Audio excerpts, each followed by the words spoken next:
Malaysia ও চীনে রাষ্ট্রীয় সফর শেষে দেশে ফিরেছেন প্রধানমন্ত্রী ও বিএনপি চেয়ারম্যান তারেক রহমান। এই সফরে দুই দেশের শীর্ষ নেতৃত্বের সঙ্গে একাধিক গুরুত্বপূর্ণ বৈঠকে দ্বিপক্ষীয় সম্পর্ক, বাণিজ্য, বিনিয়োগ, স্বাস্থ্য, শিক্ষা ও অবকাঠামো উন্নয়ন সহ নানা বিষয়ে আলোচনা হয়েছে। বিমানবন্দরে প্রধানমন্ত্রীর কার্যালয়ের মুখপাত্র মাহাদি আমিন জানিয়েছেন, চীনের করিডোরের প্রস্তাবকে ইতিবাচক হিসাবে দেখছে সরকার, আর মালয়েশিয়ার শ্রমবাজার উন্মুক্ত হলে অগ্রাধিকার পাবে বাংলাদেশ।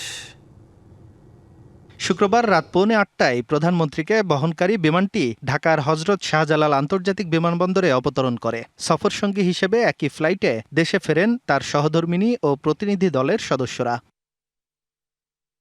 বিমানবন্দরে মন্ত্রিপরিষদের সদস্য, ঊর্ধ্বতন সরকারি কর্মকর্তা, দলের শীর্ষ নেতারা তাকে স্বাগত জানান।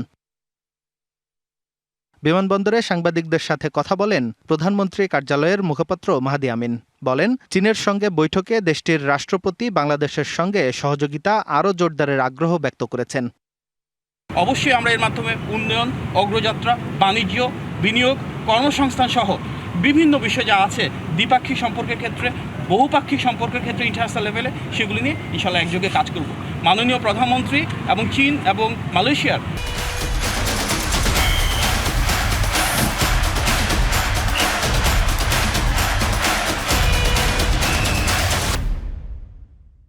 সরকার প্রধান যারা রয়েছেন তাদের মাঝে যে উষ্ণ সম্পর্ক আমরা দেখেছি, যে আন্তরিকতা আমরা দেখেছি, ইনশাল্লাহ সামনের দিনগুলোতে বাংলাদেশকে এগিয়ে নিয়ে যাওয়ার ক্ষেত্রে, জনগণের ভাগ্য পরিবর্তন করবার ক্ষেত্রে সেগুলো অনেক বড় ভূমিকা রাখবে।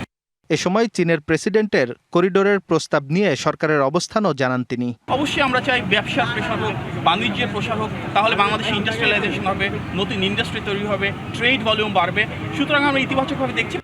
মালয়েশিয়া সফরে দেশটির শ্রমবাজারে বাংলাদেশিদের অগ্রাধিকার, স্বাস্থ্যসেবা, বাণিজ্য, বিনিয়োগ এবং পিপল টু পিপল কানেক্টিভিটি জোরদারের বিষয়ে ফলপ্রসূ আলোচনা হয়েছে।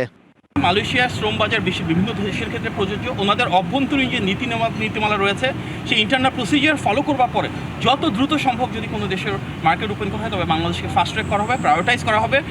এ সময় দুই দেশের রাষ্ট্রপ্রধানরা প্রধানমন্ত্রীকে যে সম্মান দেখিয়েছেন এতে দেশ গর্বিত বলেও মন্তব্য করেন প্রধানমন্ত্রীর অতিরিক্ত প্রেস সচিব আতিকুর রহমান রুমন। দুই দেশের রাষ্ট্রপ্রধানরা আমাদের মাননীয় প্রধানমন্ত্রীকে যে সম্মান দেখিয়েছে, এ সম্মান ভুলবেন নয়। এ সম্মান বাংলাদেশের জনগণকে দেখিয়েছে। আঞ্জাম খালেক, ডিবিসি নিউজ, ঢাকা।